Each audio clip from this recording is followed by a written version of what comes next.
Grab your popcorn, rip that ticket, get in that seat, lickety splicket. Go watch a movie. Hello, everyone, and welcome to Go Watch a Movie, episode 128. I'm Kelvin. And I'm Robert. Oh, thank you for joining us, and thank you to all those who watched our first inaugural YouTube episode. It's over there at youtube.com/Go Watch a Movie, I think it is.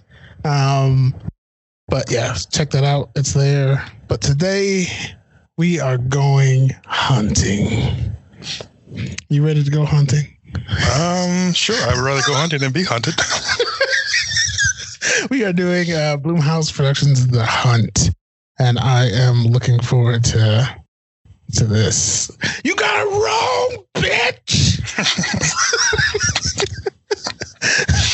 But before we get into that, a little bit of entertainment news.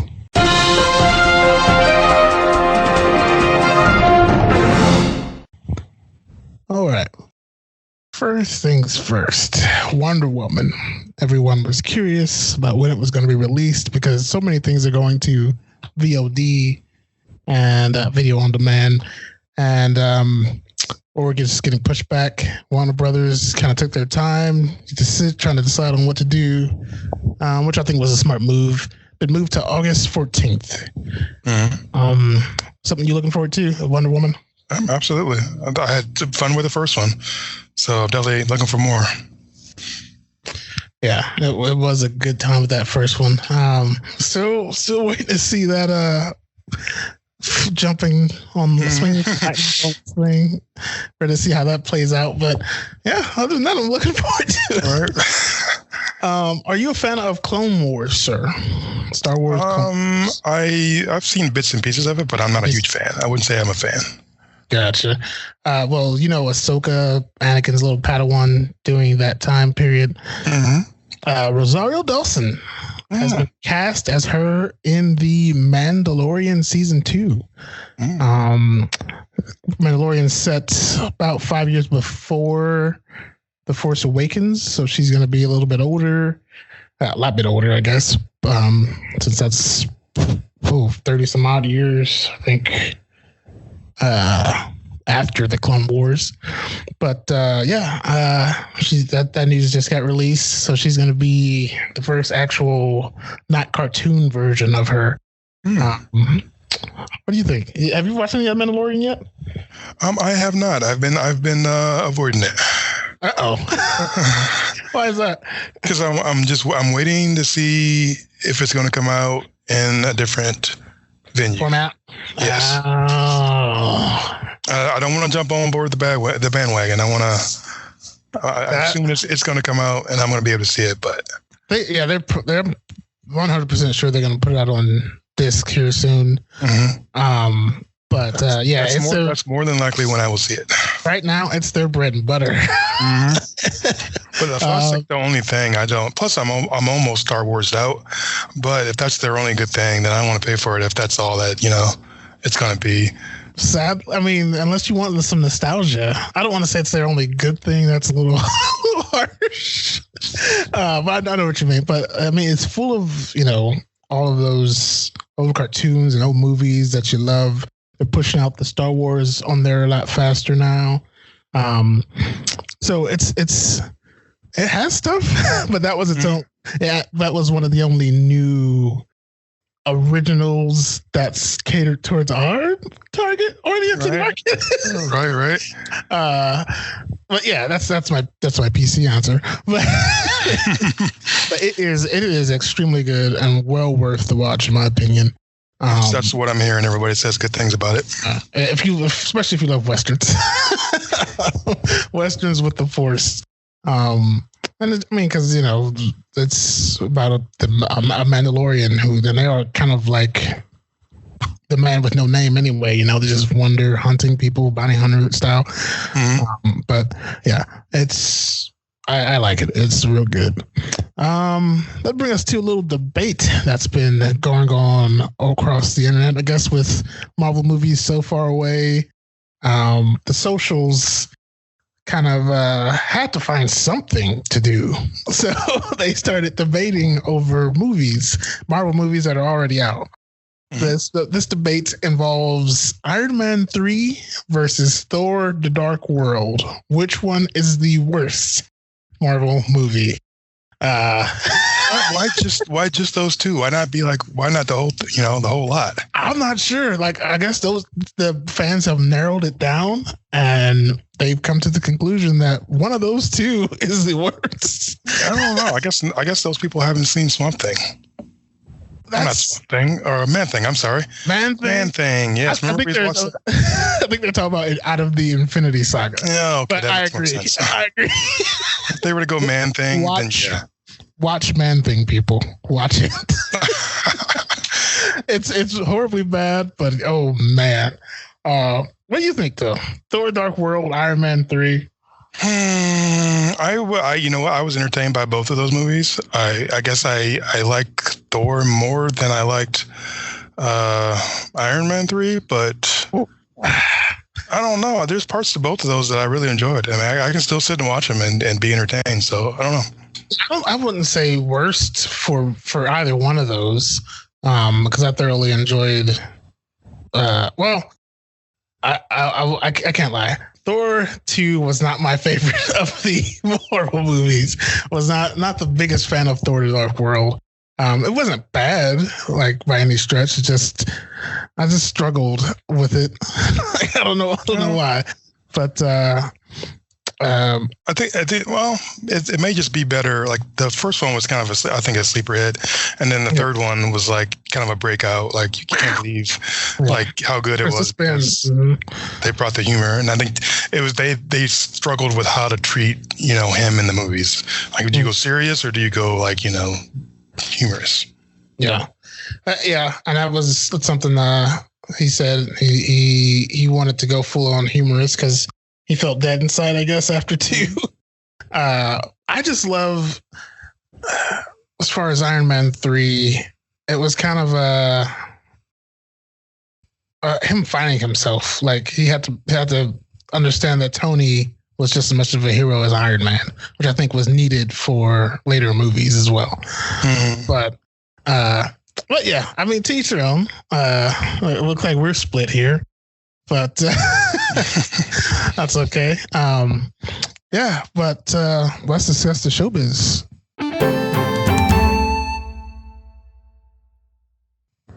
So this one is a little bit touchy, but it's kind of an ongoing thing since this corona quarantine has happened. So the movies can't go to theaters. I get it. I have accepted it as much as one as myself can. But they are going to VOD, and the prices of these things are pretty high. Now there are two sides of this coin. Because at first I was like, "What the what? What is this nonsense?" What do you think when you first saw those prices? I was scared. I was frightened because I'm thinking they're either taking advantage of the situation or they're so desperate to make, the money back that they feel like they're going to lose that they overpriced it. But then if they do that, then people aren't going to watch it anyway. So they're really screwing themselves. Yes. Those are the same thoughts that I had when I first saw them. But then the flip side of that is their thought process is they're basing it off families. A family watching this, whereas a family who go to the theater, they're going to make a lot more off of that family. Now, the other side of that coin, because this is a three-sided coin somehow. They're laying out the single person. Like, yeah, I don't have a family. I'm a single dude. Just want to go watch a movie, and it would cost me normally, $10. But now I'm paying for a family price to watch this movie. I feel like most people, maybe I don't know what's going on out there, but I feel like people usually watch what they want to watch by themselves. I don't feel like, even if you have a family in a room, you got one person on their phone, another person on their iPad with headphones on. They're not all really paying attention to a movie unless it's a family-oriented movie and you got small kids. So I think So I think the price. So I don't know about that going up to $20 for making that a family price, because most families aren't watching the same thing anyway. Especially if it's like I don't know. I think a lot of movie people take their families out to go see movies. Yeah, I mean, I wouldn't take if I had a family, I wouldn't take them out to see a horror movie. That's like a singular thing for me, or some sci-fi stuff, because I know they're. I mean, but even a date for this, like for the Hunt, you take a date to see the Hunt, that would be more than the standard 10. And I'm like I said, I'm torn with this because I am a single dude, so you hear that. But so like it is a touchy subject for me because I'm a single dude and I'm paying the price of a multi-family to rent a movie for 2 days, and then have to turn around again if I liked it to pay that same price to buy it later in 2 months. They should just make it so you're buying it instead of like digitally buying it instead of renting it, because that still seems crazy to me. I don't know. I'm not on board with that one, because that's also what's going to I think bite them later on. Now people are going to be like, wait, I just rented this 2 months ago. Now you want me to buy it for the same price? So it is a very touchy. I don't know where I stand on it. Like, because I know where I stand. Keeping that's ridiculous. You don't charge somebody $20. No, you don't do it. I understand the family thing. That does make a lot of sense. But I mean, I remember taking a date to see what was it? The House of the Dead. I don't know if it was 1 or 2. I think it was 2. Damn. That didn't go out. That didn't go very well. So that's like that's. I had to apologize for that one. I didn't realize that's what we were going to go see. Like, it looked cooler in the trailer, but no. So I don't know. Like some movies, I just feel like it's a singular thing, and I think they should price it for that. I can understand if you're only going to rent it for like a couple days, then it should be a lower price. But if you want to rent it for a larger period of time, because sometimes kids like to watch the same thing over and over and over again. Yep. Yeah. So then maybe you can pay a larger price for a longer period of time of a rental. But if it's just for once or twice viewing, it shouldn't be that expensive. That's just. Everyone's struggling. We don't know if we're going to be able to afford food here in the future. I mean, with this whole Corona toilet paper. Or toilet paper. I mean, we don't know what's going to happen. They're charging $20 for a movie. I think they should cheapen the price.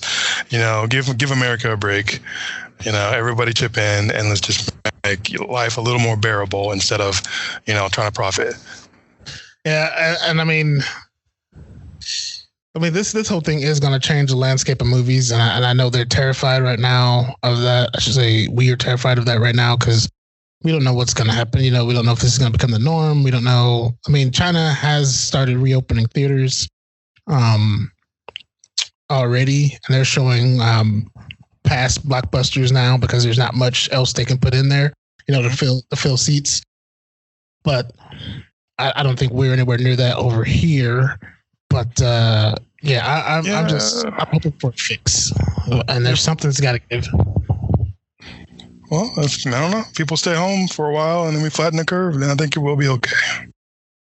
Yeah, I've heard that term. What's the flatten the curve term? Flatten the curve term. There we go. What's that? So we're more and more people are becoming infected. So the curve just keeps going higher and higher and higher. So you want to flatten it by making it dip down. So you want to dip down before the line where hospitals won't be able to take care of all those people is reached. Why is the curve going higher? Why is the curve going higher and higher? What do you mean? Why is the curve? Because more people are getting sick. No, I understand that, but I'm just wondering where the term came from. I don't know I have no idea. I'm a movie guy, remember? I'm not into the health thing. How can we get the wheel rolling again? I don't know. We're movie guys. I'm going to stop. That will bring us to trailers.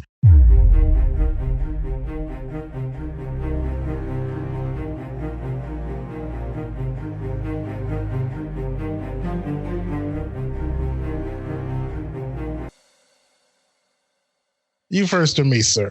Oh, I can't remember who went first last time. I'll give her a go. Okay. All right. So I'm just going to go ahead and say the name because I forgot to say the name last time. It's called Hippopotamus. Oh, God. Have you not seen this trailer? I have not. Go ahead. I don't know why it's called Hippopotamus, but it's called Hippopotamus. And it's a strange little number It starts off with this woman, and she's in a room talking to this guy, and basically, I'll get right to the gist of it. The guy's like, "I'm going to keep you captive down here until you fall in love with me. I'll bring you food once, 3 times a day, and I'll bathe you once every 2 days, and when you need help going to the bathroom, I'll help you with that because your legs don't work, and blah blah blah." So it's like, right off the bat, you're like, this crazy dude just kidnapped this person, and is saying, if you don't fall in love with me, then I guess you'll just stay down here forever. And then it goes into, she's got to figure out, what's going on. And then she finds some cryptic message somehow that says that she had to decipher it. And it's like, don't trust him. So then she asks him, like, how many times have you done this? Or, am I the first one? And all this kind of stuff. So it's just this crazy little thing. It looks like it's going to end in like something horrifying and crazy. I'm pretty sure she murders him or something. But the trailer just looks really cool and interesting. And I'm kind of excited. And I want to know why it's called Hippopotamus. And I hope they explain somewhere in the movie why it's called that, and not just let that one go. I am very curious to see this. I do have a question that may get me in trouble. Is the lady rotund? Is the lady large that he's holding? Oh, no, she's a normal size person. Well, I don't want to say normal because who knows what normal is. She is your average, less than average size person. Is he large? He is your less than average size person. Okay. I'm just trying to figure out the name there. Yeah. No, there's no big people. I was thinking it's because people think that hippopotamuses are not as dangerous as what they really are. Yeah, because I heard that's like one of the most, was it in Africa, like one of the most dangerous creatures? They will eat you. You would think a lion would be, like, oh man, I don't want to wrestle with either one of them, but like hippopotamus is kind of like, it's a hippo. What's he going to do? And then it like chases after you and bites you in half or something. So remember that game, Hungry Hippo, as a kid? I do. If you want to win the game, you gotta take good aim and get the most marbles with your hippo. Playing Hungry Hippos. Hungry Hippos. Hungry Hippos is the name of the game, and whoever hippo gets the most marbles wins. Playing Hungry Hippos. Hungry Hippos. I win. Hungry Hippos from Hasbro. Flapping and going, yeah, that's real. They will eat you. Mine, it's scarce out there for trailers. So I'm not very proud of what I'm about to say. This one is called Coffee and Kareem. Kareem. Kareem. Kareem, like the name? Okay. Yes. Ed Helms of Office and The Hangover popularity and fame, and Tahari P. Henson, no less, and a new little kid who I apologize, I should have looked up his name before this.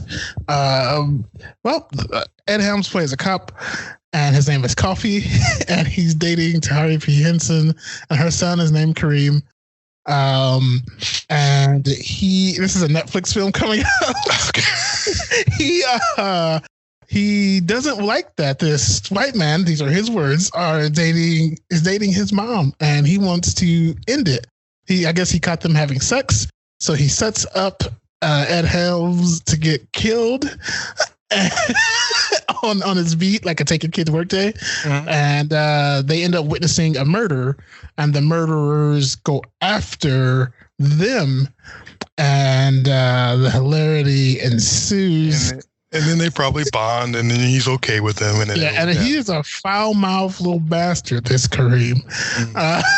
He is cussing all over the place, and yeah, it's weird. But that one actually is on the socials. I already posted it. I will get Hippopotamus posted up there as well. And try and decipher where the name Hippopotamus. I think you're right. It's probably because she doesn't seem dangerous, but she's probably dangerous herself. But yeah, I'll get those posted up on GoWatchMovie.com, along with all of the news and this episode, as well as the YouTube video.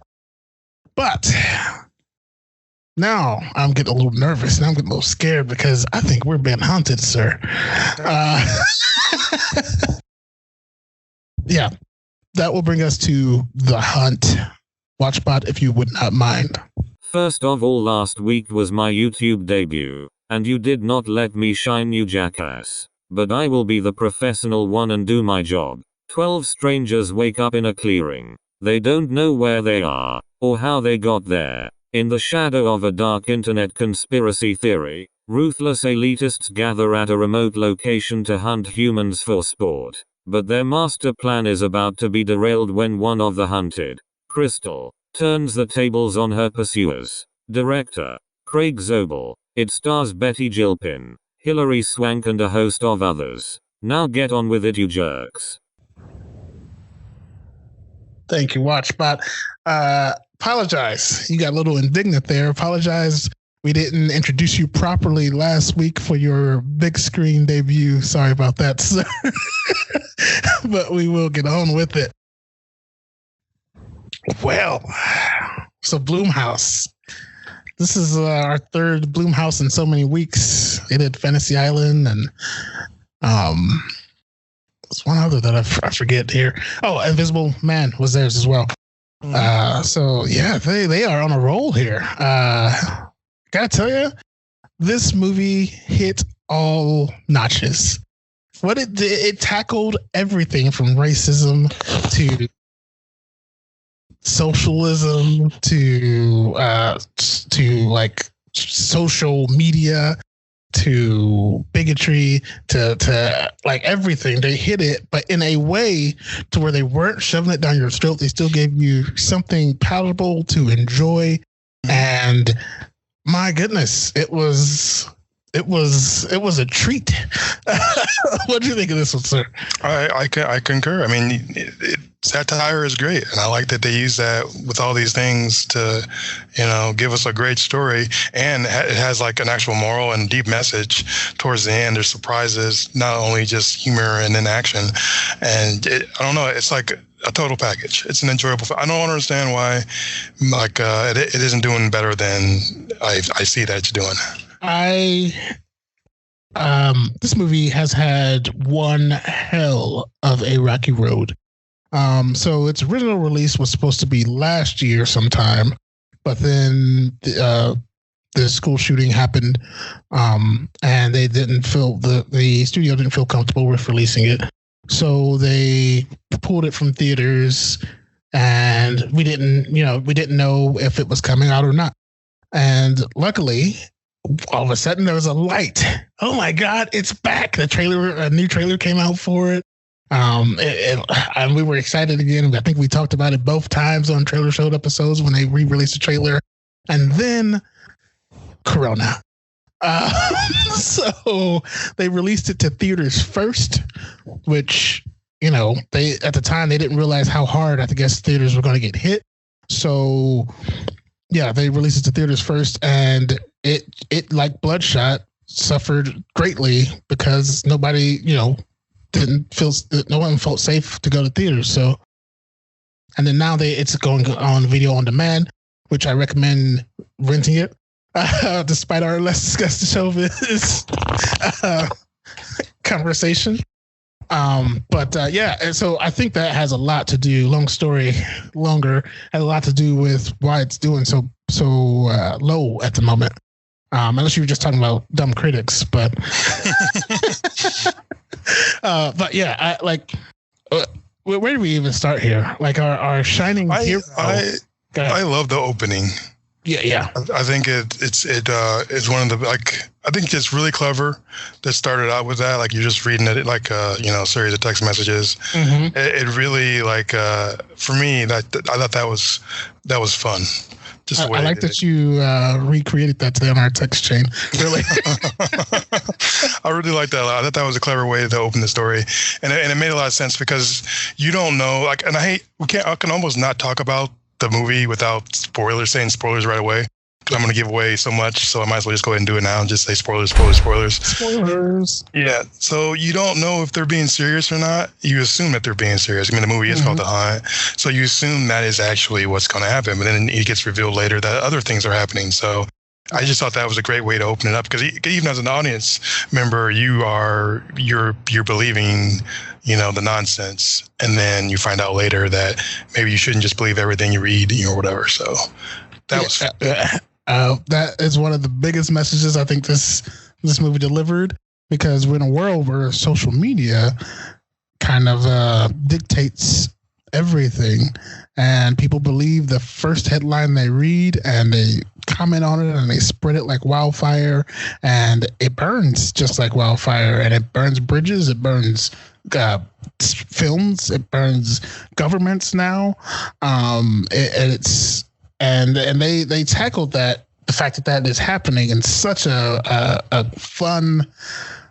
interesting way. Yeah, well, it wasn't too serious, and the next couple scenes really opened that up. Like, if you had any confusion on what kind of movie you were about to watch, this has a lot of humor in it, and yes, heavy satire. The opening scene on the plane, and then the scene after that, where all the people are introduced to each other basically out in this open field. You know immediately what kind of movie you're watching. So there's no confusion. Let's talk about that open field scene. Some heavy hitters that you thought maybe would be heroes go pretty quickly. Yeah, it's pretty. Yeah, they wanted to shock you into this is what this movie is about. And they did a great job of doing that. What do you think of our main starlet? Crystal? Yes. I absolutely loved. I thought she played her expressions and the way she used her mouth, which just sounded wrong when I said that. I'm sorry. Whoa. But the way she used her facial expressions was just a rare treat, because you don't often see that in movies. So my first time seeing her was on the Netflix show Glow, Glorious Ladies of Wrestling. And she is phenomenal in that as well. But yeah, I agree. Yeah, I haven't seen that. The only thing I remember, I hardly remember. I actually had to look it up because I was wondering if she had been in anything else.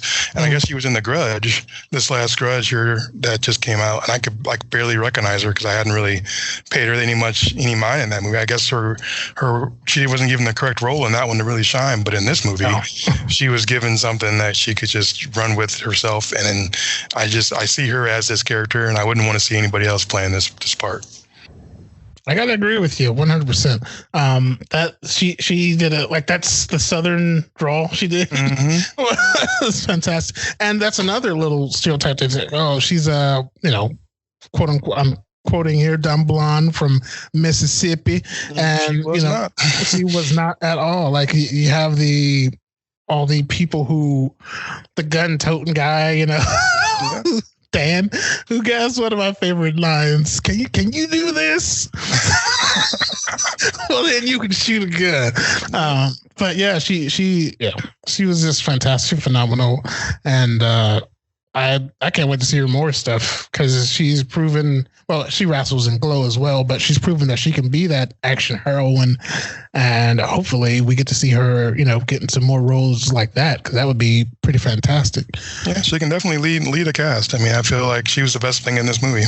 Yeah, agreed. There's not many others like everybody else goes pretty quick. I mean, they're there for a second to be funny, and then they're dead. Yeah. And then so it's kind of, I guess, not just because she was a survivor, she's just the main one you focus on. I did like Don quite a bit, but so what do you think? Do you think Don was, or was it?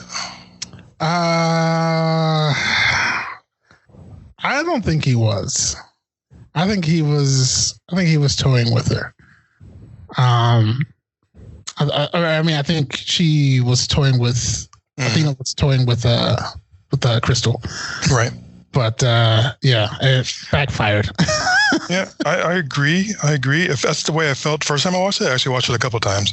But then I started thinking, like, you could probably like rewrite the ending of this movie a couple of times. Yep. Kind of like in Clue, yeah, exactly. Yeah. And then have like different things happen. He could have been like, I don't like when they zoom in. Do you remember seeing his picture when they zoomed in on the wall? Like they had everybody's picture up. No, I don't remember seeing his picture, even though he looks different with shaved. Like, and I don't know. like if he could have grown that, beard and whatnot that fast, or how much time they had to plan. I guess he could have.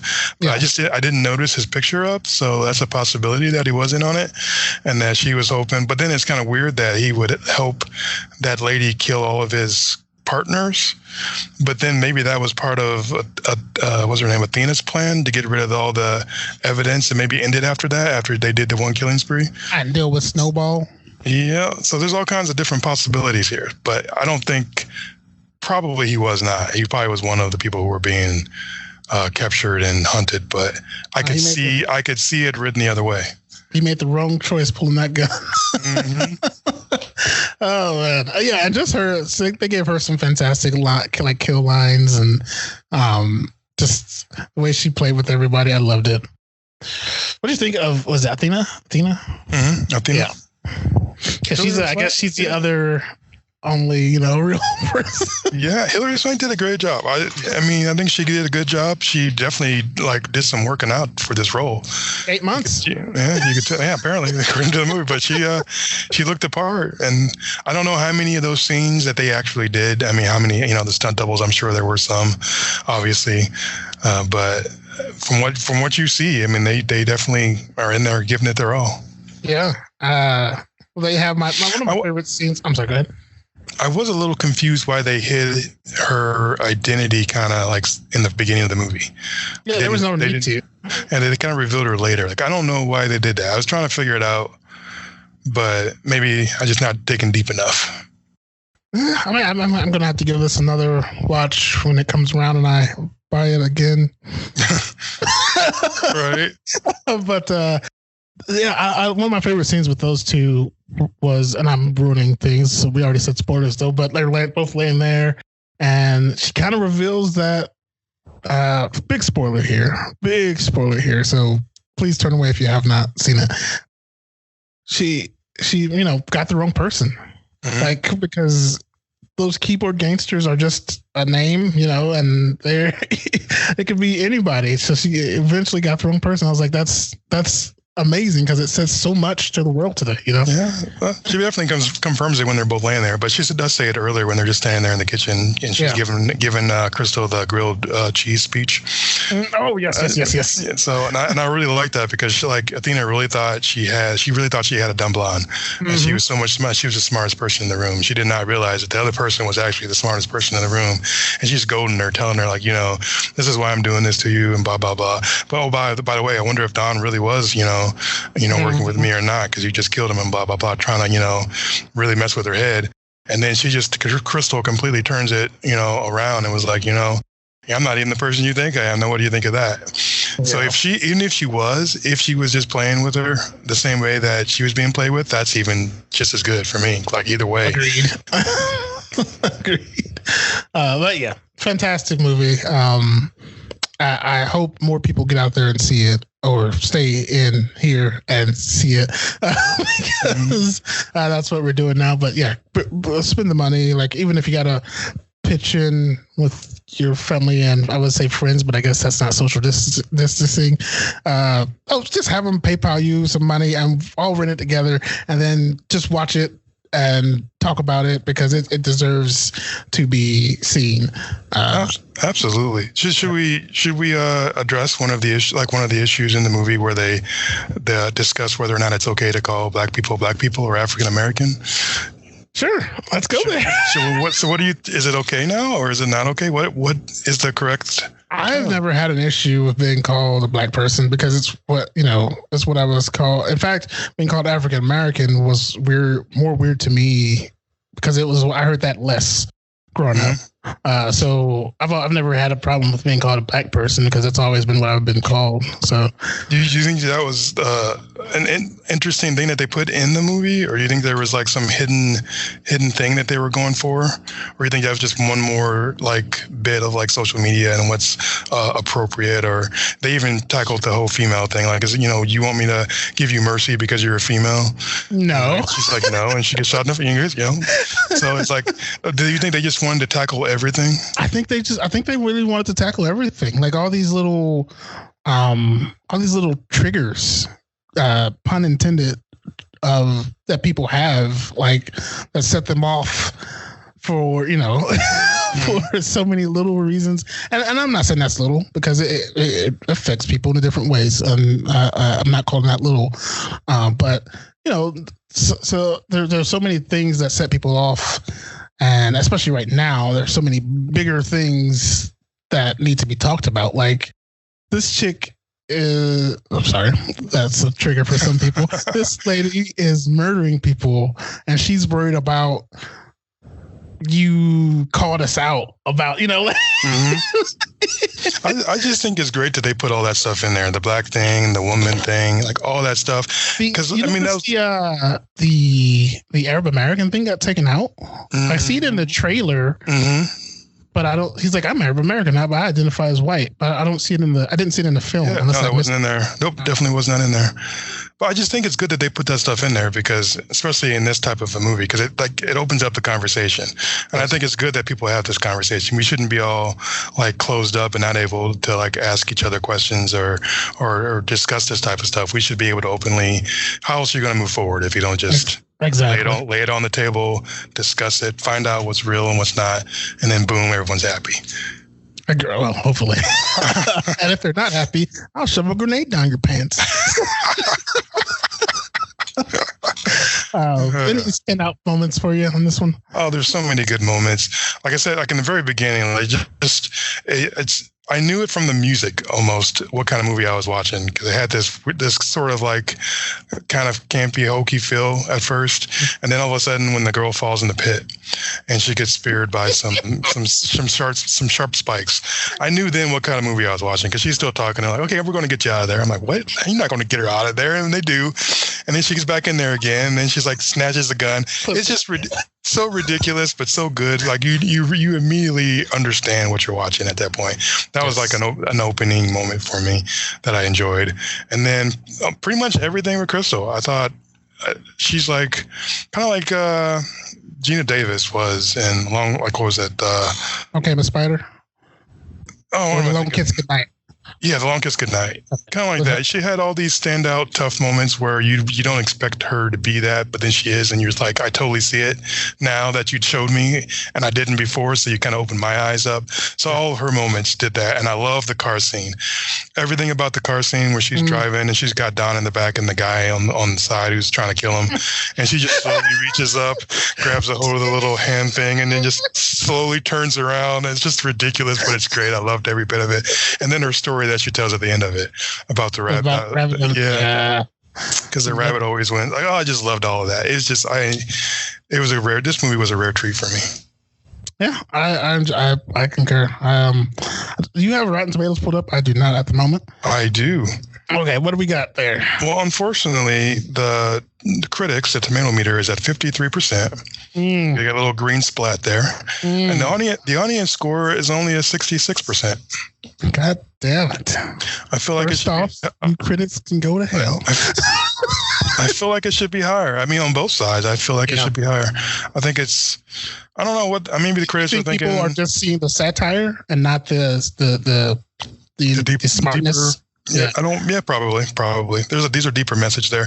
That's why it attacked me from so many fronts. I had fun with the mindless explosions and people dying and all that stuff. And then there's the humor that obviously was enjoyable. Then to find out that there's an actual deeper message to all of it. There's just so many. It's just layer on layer on layer. So that's why I like it because of that. There's more than what's on the surface. Yeah, because I'm so fed up with cookie cutter that it was such a breath of fresh air to get something different. And Blumhouse has been doing that here. Like I said, the last three of their films we reviewed, I was pretty impressed with. So this one's no different. Actually, this one surpasses the other two supremely for me. But yeah, that sucks. Go watch for me for sure. 100% go watch for me. Absolutely, go watch for me. Yeah. So there we go. That's The Hunt, ladies and gentlemen. And you learn the proper way to size a tomato. There you go.